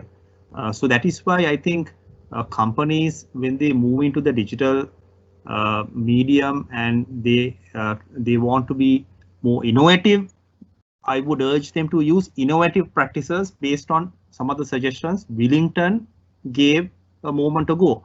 So, for example, if you to add to what Renuka said, true enough, the company secretary can have an updated list, annually updated list of the designated email addresses of all the people. In addition to that, they can have the mobile numbers.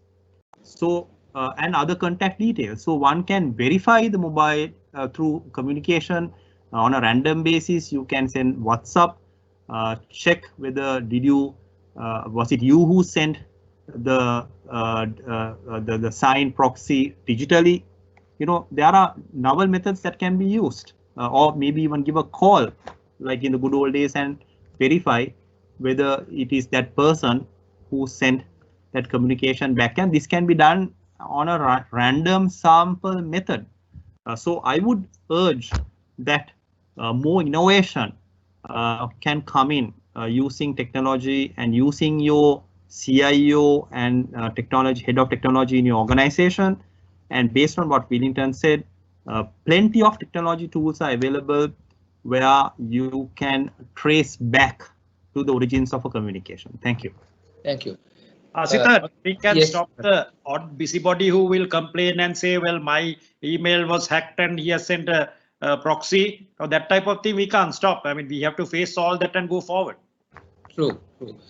You know, on the same topic, there's a few sort of different angles coming. One of the it's important to talk about the question of perhaps shareholders who are not sufficiently tech savvy to be able to deal with the signing in themselves, and what are the methods of supporting it.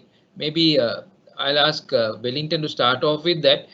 In you know, what would perhaps each of them might have a friend or child or someone who might be able to deal with it, and so there's the legal aspect of it, whether it should be a proxy given to somebody or whether it is done unofficially. That's something maybe Wellington, you could start, and then we'll refer to the legal views also on this.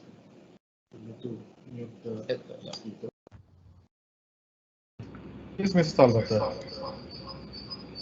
Give me a second. Right. On that question now, during the last few days also, I have faced interesting conversations with well-experienced business tycoons, but when they have to suddenly use technology, there could be challenges. But that's a well-known fact. But technology can be made can be accessed very simply in most cases. For an example, for a meeting like this, all what the recipient will have to do is probably just click a link on the email, and the tech platform can take care of itself. Or else the industry associations or FITIS can basically support with very simplified 10-second, 15-second, 30-second video clips on how to quickly access. It's not rocket science. Technology today, I believe, is an essential tool for any C-level personnel. So if help is needed, there's an army of tech professionals who are willing to support on that. But then I'll leave it up to the rest of the panelists to answer the legality of getting a third-party support on a scenario like that. But then my 2 cents would be, if a third party can help you connect to one of your own devices, but practices needs to be followed, so you don't share these links with a third party. And also, it's highly recommended that you use a secure corporate grade email account, not a free email account from an unknown email source, email provider. If you use a corporate email account, the security can be elevated to a whole different level. Thank you. Asita, I think some senior citizens have already contacted certain company secretaries, and the company secretaries have been able to help them out in case-by-case basis. Correct. Before Wellington goes off there, Wellington, on the same topic now, the question of some may want to come on contact with the mobile phone. They may want to sign in with the mobile phone. It may be a notebook, it may be an iPad, or what you call it, the equivalent of a Samsung or whatever. So in that sense, is the method of connecting very different to each of these instruments? The method of connecting is pretty much identical in any of these scenarios. I mean, if you look at a platform like Microsoft Teams, the client application is available for pretty much any device. Or if you don't want to install the app on your machine, as long as you have access to a web browser, the same environment, same tool can be accessed. If you're using another third-party tool such as Zoom or Skype, you have a similar experience. I mean, these technology vendors actually make sure these applications functions across any device that is available. So that would be a simplified experience for everyone. Also, before another question to you, can I be here? Is the fallback in any scenario, we need to have a backup mechanism. So in case the party cannot connect up through the technology solution or the particular provided solution, what is the backup arrangement that they can actually listen in onto the meeting? Okay, that's a very good question. Now, this has happened in the recent few weeks in a couple of events. For most of these platforms, there's a phone number that you can actually use to connect, which is a very reliable, just like calling a friend or calling your corporate phone number. Even Microsoft Teams, Zoom can be enabled with a phone number. But in certain cases, local phone numbers cannot be activated. But Microsoft Teams, there are a couple of local telecommunication service providers who allow you to have a local phone number. So you don't have to call a foreign number. You can just dial a local phone number and you will connect to the meeting. So in that case, it will be a one-party, one-way meeting. So you can only listen to the audience, listen to the presenter. But worst case scenario, that would still be a great option. Renuka, do you want to add anything to this part of the discussion? Well, technical support is very necessary. I think what happens in other markets is that you have a sort of a online support system for this type of shareholders. So maybe it can happen through a specific, telephone line, or I'm not too sure. I think in most of those markets there are systems available. So I haven't personally seen anything like any systems here, so I really can't comment. It's up to the vendors to come up with it. In other markets, they use systems. All these fallback options are there, to my knowledge.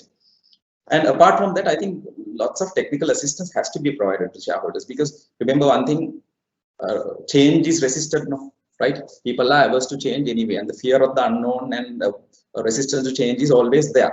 We are talking about a market where even the knowledgeable shareholders, they still want the check, dividend check to be received, right? A debenture check has to come to them. They have to feel it. That is, so there's a huge change in the mindset that is required. I don't think it can happen overnight.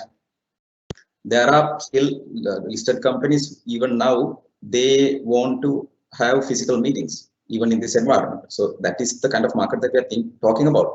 So change has to happen. There's no question about it. But what apart from the technical aspect of it, what I would like to advise the listed companies who are listening to this, watching this, is you need to sell this to these shareholders, right? Because apart from the technical issues that some of these elderly shareholders might have, in an AGM, they really enjoy coming to an AGM. You know the reasons also. I don't need to dwell too much about it. One of the things that you must ensure that you need to plan this out. It should not be an exercise where, okay, we can't have this, then let us do it online and finish it off. For the sake of doing it, you should not do that. What you should do, you have to think through this entire process.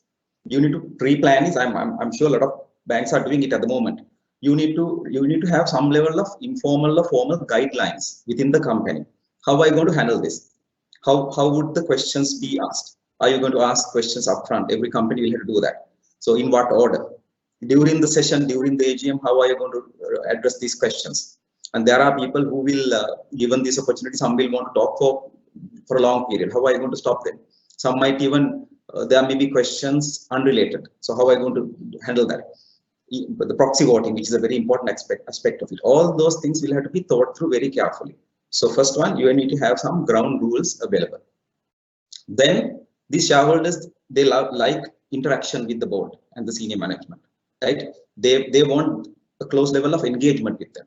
So it's difficult to do that when you're having a sort of a hybrid or a virtual meeting to the extent that they have experienced before. So you need to ensure that there's no, they have access to the board, their questions are answered. So I really don't know how, they need to be heard.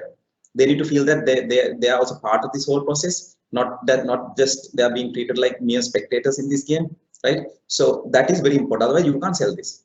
Intentions are there, rules are there, the tools are there, but practically, by nature, it's very difficult sometimes.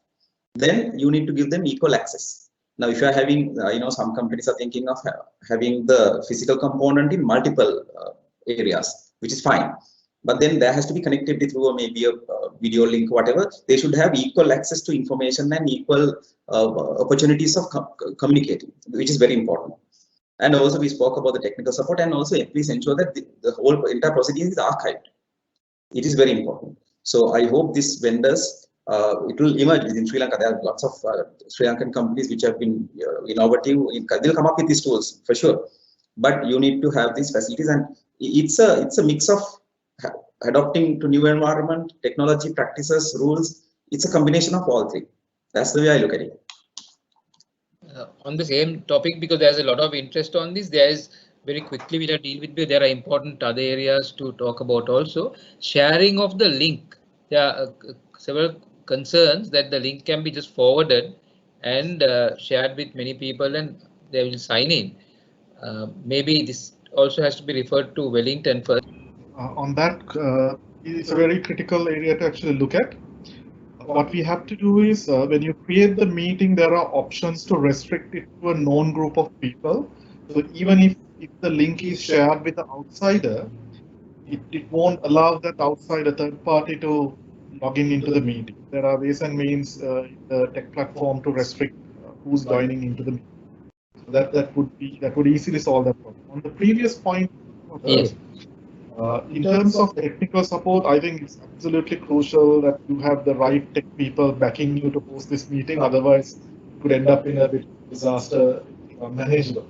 What you should look at is first group of people to bank on is should be your internal IT team in your organization, because pretty much all the companies, listed companies, I'm sure they have a very competent internal IT team basically doing the internal infrastructure and all the facilitation of technology tools. Then if they further need help, the local tech ecosystem has a plethora of companies with premium expertise who are even servicing global corporations. So they are the parties to call. So I'm sure most of these companies are already in touch with some of them. If not, give a shout to the Federation. We have 100+ members who have premium expertise who can deliver this level of technical support and assistance for you to host your meetings. Thank you. Thank you. There are a few. I know we have overshot the time, but there are some very important questions that have been raised. One is the question of registration. The other is the question of show of hands on a resolution, and let's see, what was the third one? Yeah, those were the two, the registration and the show of hands, and the questions were the three that also has a lot of interest. In terms of registration, I think Renuka, those who have already ventured fairways in this have made the email address of the company is well made note of. I mean, is informed through the website of the company, the CSC and all that, and the individuals have to communicate their email addresses, and then they are, by sending some identification, they are verified as to whether they are shareholders, and the process is repeated after just 1 hour before the meeting or whatever on some schedule. So I think that companies have worked around it. Do you want to add anything more to that? So not really. Yeah. Not really. I think the voting on resolutions is a important thing. I know that Wellington took us through a few. When I say voting, this is just a question of on this regular standard meeting where there is adoption of the report of the directors, there is the accounts, there is the election of the directors, and the other matters like appointment of auditors and so on. Now, in each of these resolutions, there is one proposal that only, I mean, this question to Harsha, can they first say, because of the complexity of technology, if there's a large number of attendees, can we ask only for, there's a proposal and a second, and then a question of those against, so that we'll have a lesser number. Proposal at the second, because the practical side of it is poll is a rare occurrence. Yeah. So it is if the proposal is accepted, right, unless there is opposition. When there is opposition, then there should be a sizable number of shareholders opposing it. But the practice has been, as you know, right, most of those, the appointments of directors, then the appointment of the auditor, right, those, because most of the listed companies, very rarely you see a AGM going beyond half an hour. So do you feel that it is, if there's a proposal and a seconder, probably in the physical meeting space, and then the chairman says, ask anyone against or those against, that's right, and then they take account of that, and then can declare that the resolution is carried? Absolutely. That's a fair way to proceed. Yeah. Asita, and also the importance of having the required number of proxies. I'm sure listed companies are well aware. You are basically prepared. You have the required number of votes in terms of proxies. So how they address is okay. They will say item number 1. We have got this much of proxies representing this person, the shareholders. So you put it in the opposite way, as I think you mentioned earlier. So I don't think it will be an issue there. That even in physical meetings, Harsha, that's how it happens, no? That's right. Yeah. Yeah. The question of quorum was also a matter raised. Now, whether those who are planning to have a physical, a hybrid meeting, a part physical, part virtual, whether they can accommodate in the physical space only selected members who would comprise the quorum and who would probably bring in sufficient voting rights to enable a resolution to be carried, or do you have to go in on a first come first served basis to be equitable? Or is It's on the process they follow, because some companies they would go on the first come first served basis, or there's institutional shareholders, because that will solve the problem to a certain extent. Straight away, you have the quorum. Right. So there is And nothing also- to prevent and anyone of also, these. Asita, there are certain companies, according to the articles, they need certain number of quorum to be comprised of certain number of shareholding, 20% or whatever, I think certain banks. So they will have to, because if you say first in, first out, you might have, if company has to first decide how many people you can accommodate in your environment. That is the first thing. They know the numbers previously, is it 100, 200, so they can have a fair idea as to how many we want. So if it is 75, you have to cater for that. And we are talking about hybrid meetings. So 75 can't be the small scale shareholders only, then you won't meet the quorum. So you might need to have a combination of this depending on the company. And some companies are, say, quorum is say 10 shareholders, then you can easily achieve it, right? But some have these percentages. So you need to accommodate for both. Right. So that's this question of getting to Jayanta, resolutions electronically signed. When getting resolution electronically signed, should you accept only via DocSign, etc., or should the company secretaries maintain a digital signature certificates? Jayanta, since most of us are not very familiar with this process, would you be able to enlighten the audience, please? So if you transpose that example into the Electronic Transactions Act, Asita, right. I made it clear in my slide that we have a broad definition of electronic signatures, and various classes of signatures in electronic form will be legally valid. So you take a very rudimentary model of DocuSign, where that is okay. There are ways of doing it in a secure manner by the company secretary's office. They do it securely in a controlled environment and run through the process in a proper manner. Yes, that is fine. But I would say for resolutions of significant importance, digitally signing with the digital certificate will have greater validity, for the simple reason that once you digitally sign, it is better than even a paper-based a document, because Willington and many other technology people will agree, once you digitally sign a document with a digital certificate, that is a best form of maintaining a document with the highest level of integrity, and will have greater evidentiary value in the event of any dispute that arises with regard to the validity of the resolution. So I would propose that since Sri Lanka has since 2013 been embarking on a number of digital initiatives with digital signing methodologies, especially in the banking sector, we encourage companies to look at this option so that they can benefit from the admissibility, the more flexible admissibility regime available under Chapter 5 rules governing evidence under the Electronic Transactions Act. Thank you. Just on the same thing, Jayanta, pardon me, but for those of us who are the 101 level of getting this done, what's the starting point to get the digital signature, validated by who's the authority you got to go to, and how does this whole process take place? Yeah, so maybe I will ask Willington to join me in this, but to explain, well, if you want to get a corporate digital certificate and then have designated individuals in that corporate entity to be recognized as those who are having control over those digital certificates, well, there are a number of options available in Sri Lanka.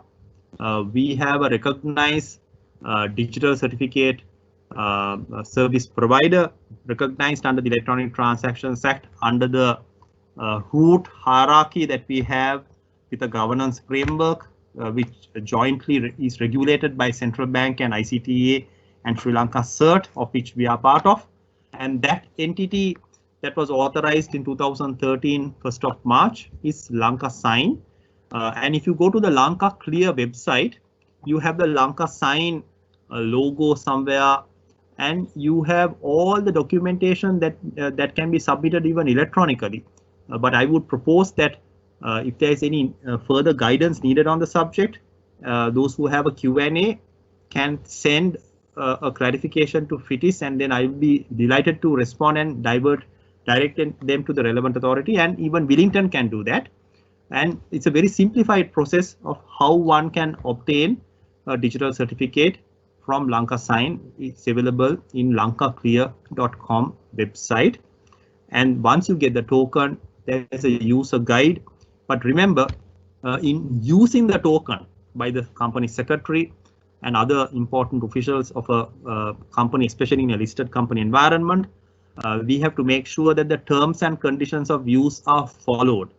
And if not, remember, both the corporate and that individual concerned may be subject to criminal penalties under the Computer Crimes Act. So there are safeguards available, and that's why I propose that digital signing methods should be encouraged, not only in the COVID kind of scenario, but even beyond this kind of lockdown situation, so that we can, as a country, evolve into a more sophisticated platform into a truly digital nation. Thank you. Thank you. Wellington, would you want to say something? Just a quick addition. I mean, this whole process of digital signature can actually vary from you scanning and putting your signature in a document and copying it to other documents to send it out to a bank or another party via an email, which is apparently taken valid in most scenarios. But then it can also be a situation where you are electronically through email or another document sharing or a management system accepting documents in a proper format, but also it can go to a very extreme extent or a sophisticated extent of what Sujanta mentioned, where you, using a digital certificate, you sign the document. There are enough platforms and technologies available which will help you to very seamlessly do this, even though it sounds a lot of very, very hardcore tech. For the general user or a company, the technologies have actually simplified usage of these. It's just a matter of going through the documentation, starting a trial run, and taking the first step to start this process. So that's one thing that I would add. Thank you. Asita, I just want to add, Asita, just one point I missed that was reminded by Wellington in the course of his intervention. Although I mentioned digital certificate issued by Lanka Sign, which is a recognized certification service provider under the Electronic Transactions Act, the law is very clear. It does not exclude an individual or a corporate from obtaining other digital certificates from other reliable parties. So it is up to the company concerned to define the standards in their operations manual, as Dr. Harsha Cabral quite rightly agreed, and then develop it from there and use, if it's an international corporate dealing with international entities and international shareholders, you might have a digital certificate coming from a foreign service provider that would get the same level of recognition under the Electronic Transactions Act. Thank you. Thank you. One more question which we have not dealt with before. This is to Renuka. Can a company dispense with the printed annual report or CD and just email the copy of the annual report to shareholders and submit a soft copy to the CSC and other authorities? Asita, yeah, this is another question that that is posed to us frequently. Basically, even now, the listing rules does not preclude companies from sending soft copies, because you have to understand there is provision in the company law which has to be complied with. If I remember correctly, the Companies Act section, I can't remember, section 167, I think, says that every company shall annual report shall be sent or caused to be sent to all the shareholders. That's the wording. Yeah. So it doesn't specify the mode. Now what we have done is we have also broadly said that listed company shall ensure that the annual report is issued to every shareholders. We have also said that without prejudice to other provisions, a listed company may issue the annual report in a CD-ROM, right? So that is what virtually every listed company does. Now, if probably we will streamline this further, because we can't change the Companies Act. Companies Act requires you, the company, to send the annual report. Now that is, you can interpret it in different ways. Again, we are not going to get into that. We will allow further flexibility for the listed companies to sort of send the annual report according to in a manner that they think which is legally correct based on legal advice. So in future, once we amend the rules, you will see some changes. We will communicate that. Only thing is, even now you can do it. Now, for example, a lot of companies are asking, can we send just a notice giving the web link URL, asking the shareholders to download the annual report from that. Whether that would meet the requirements set out in the Companies Act, it's up to the company to be advised. Okay. Even now you can actually consider that, because what we have said is company may send the CD, which suggests that there are other ways. Of course, we have said that the hard copy has to be, if you are selecting the CD option, hard copy has to, certain number of hard copies will have to be sent to shareholders if they request. So going forward, we will give greater flexibility to listed companies to dispatch the annual reports according to the manner that is envisaged under the company law. Let me clarify that aspect of it. That will happen. Yeah. Okay, Harsha, if you would like to comment as well, I believe the Companies Act provides for a breached version to be sent first, and yeah, that is correct. The wording is the board of every company shall within 6 months prepare the thing, but 167 says the board of a company shall cause a copy of the annual general meeting report to be sent to every shareholder of the company. Now, most of the companies, the practice has been they send the CD and only on request they give the hard copy, because otherwise a large number of copies are made and it's a utterly unwanted exercise, right? I suppose it's a ready material, all right, but now with after hearing Jayanta, we are very convinced that even giving the URL contact is enough for them to follow. If they really want a copy, we can give them a copy. So you can reduce the number of hard copies and use that money for a better purpose. You can even increase the dividend of the shareholder. Exactly. I fully agree with that. Asita, this CD option came long ago, but 12 years ago, when we amended the listing rules in 2007 or 8, if I remember correctly. So we will further revise it. In fact, we have already proposed it to SEC by waiting for their approval. We will give greater flexibility. We can't say anything to the contrary of the Companies Act. We can't go and interpret a different method. So we will just pretty much give the flexibility to the listed companies to be advised and send the annual report in a legally acceptable manner.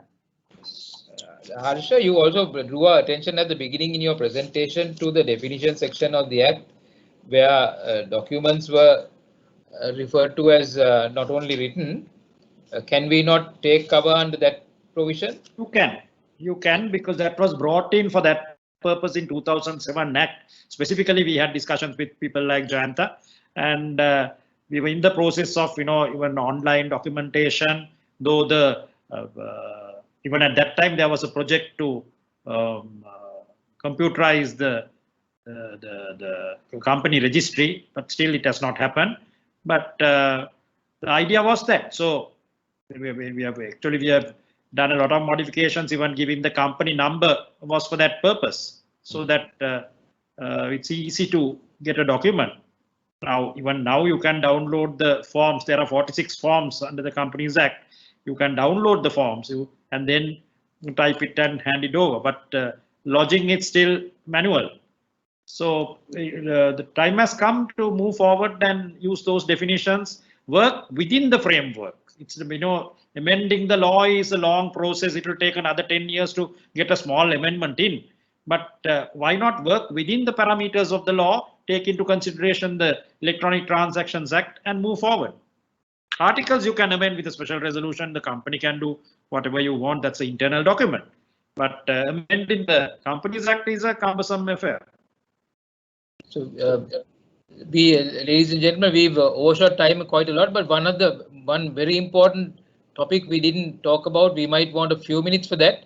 That's the question of dividends. Renuka, I think in your guidelines there was reference to it, and you alluded to it in your presentation, that it could be an interim or with the annual general meeting.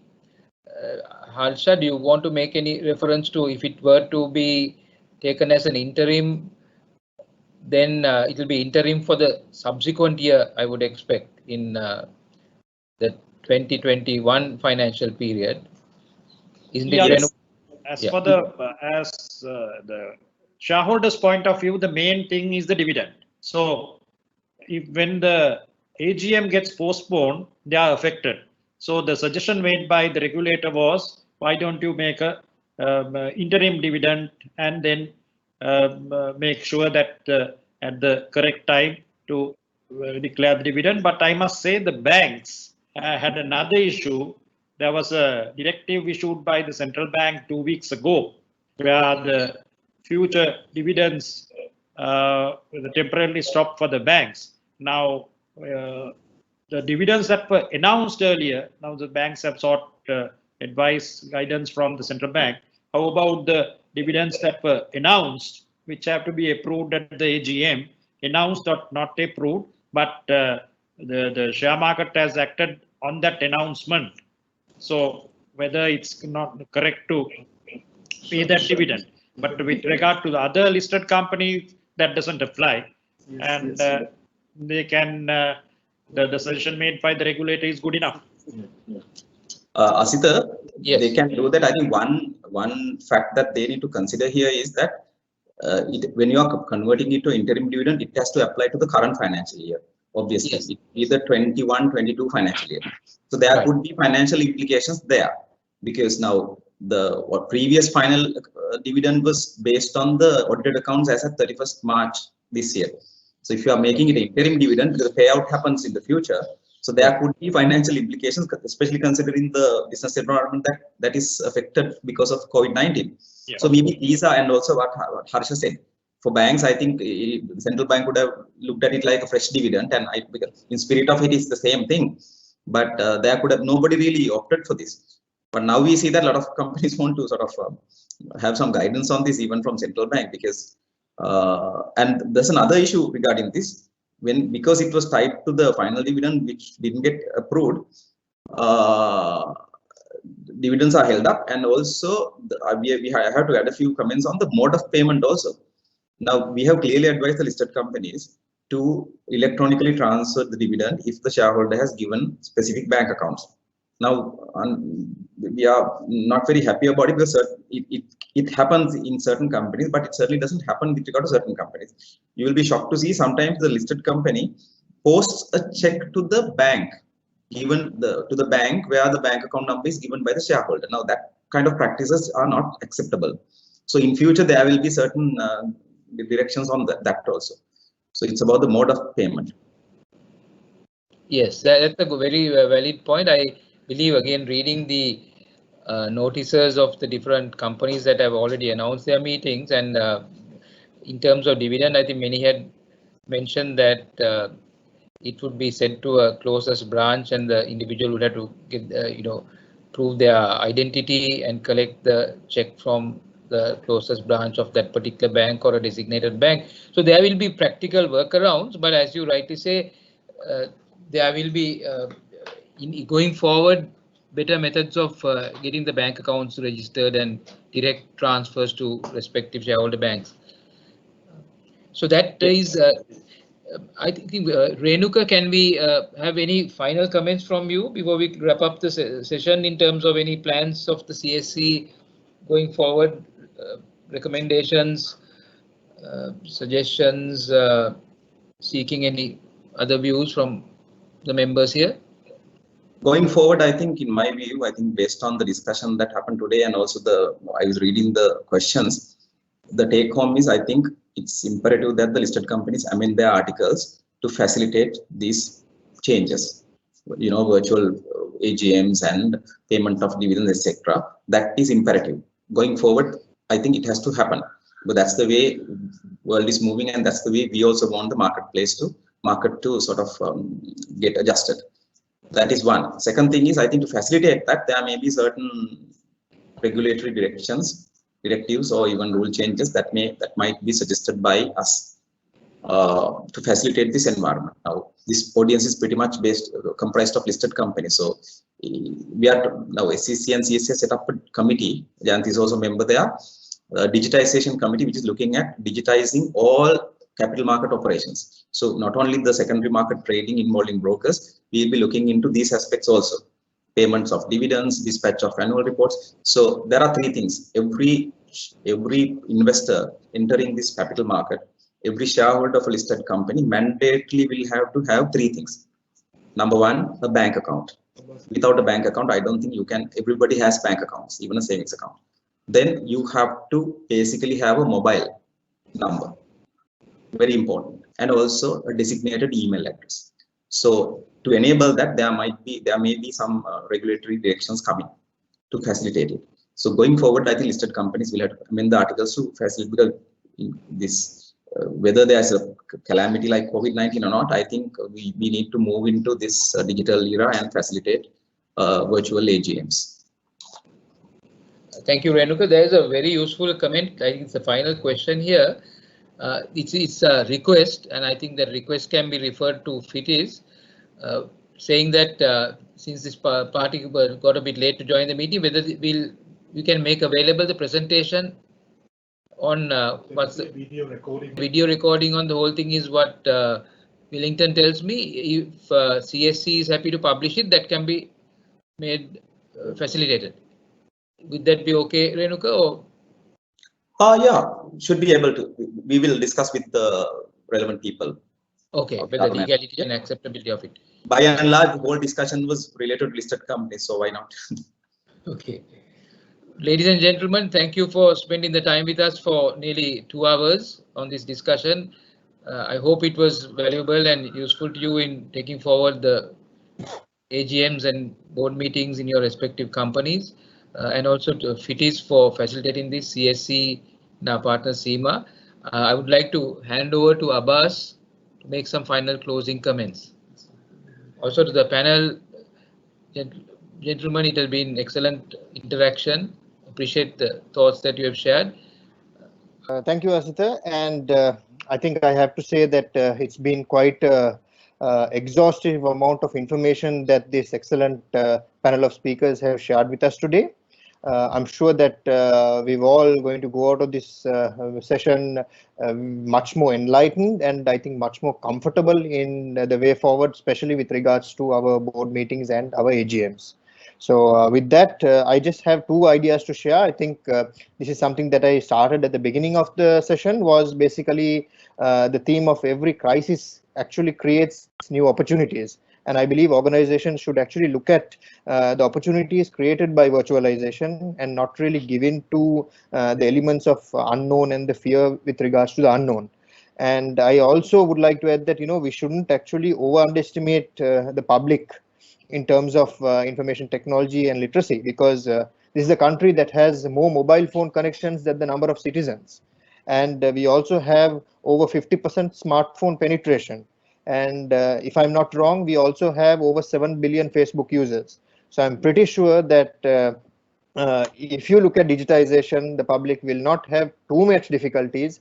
With any new technology, as with anything new, you're going to have the teething problems, but I'm sure that you'll find that it's more positives coming out of it than negatives. So with that, I would like to actually conclude with a few closing remarks. I would like to first and foremost thank our panel today, Mr. Asisa Talwat, Chairman, Management Systems Private Limited, for moderating this event.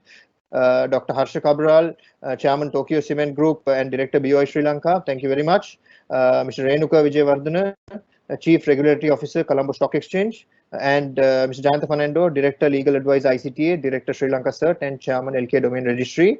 And last but definitely not least, Mr. Wellington Pereira, for all the technical inputs, COO of Enhancer Private Limited, for all the technical inputs.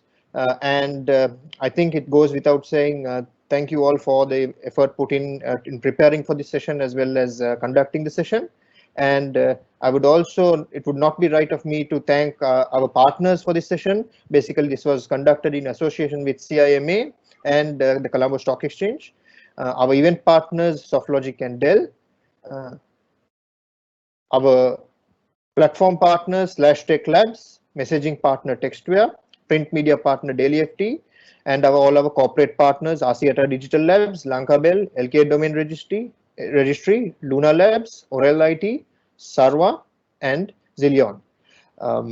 Once again, thank you all for, and especially final thanks to all the audience that has been with us today. I'm sure you all have enjoyed this session, and we look forward to any questions that you may have, as well as if you need any technical support with regards to meetings, you can always contact FITIS.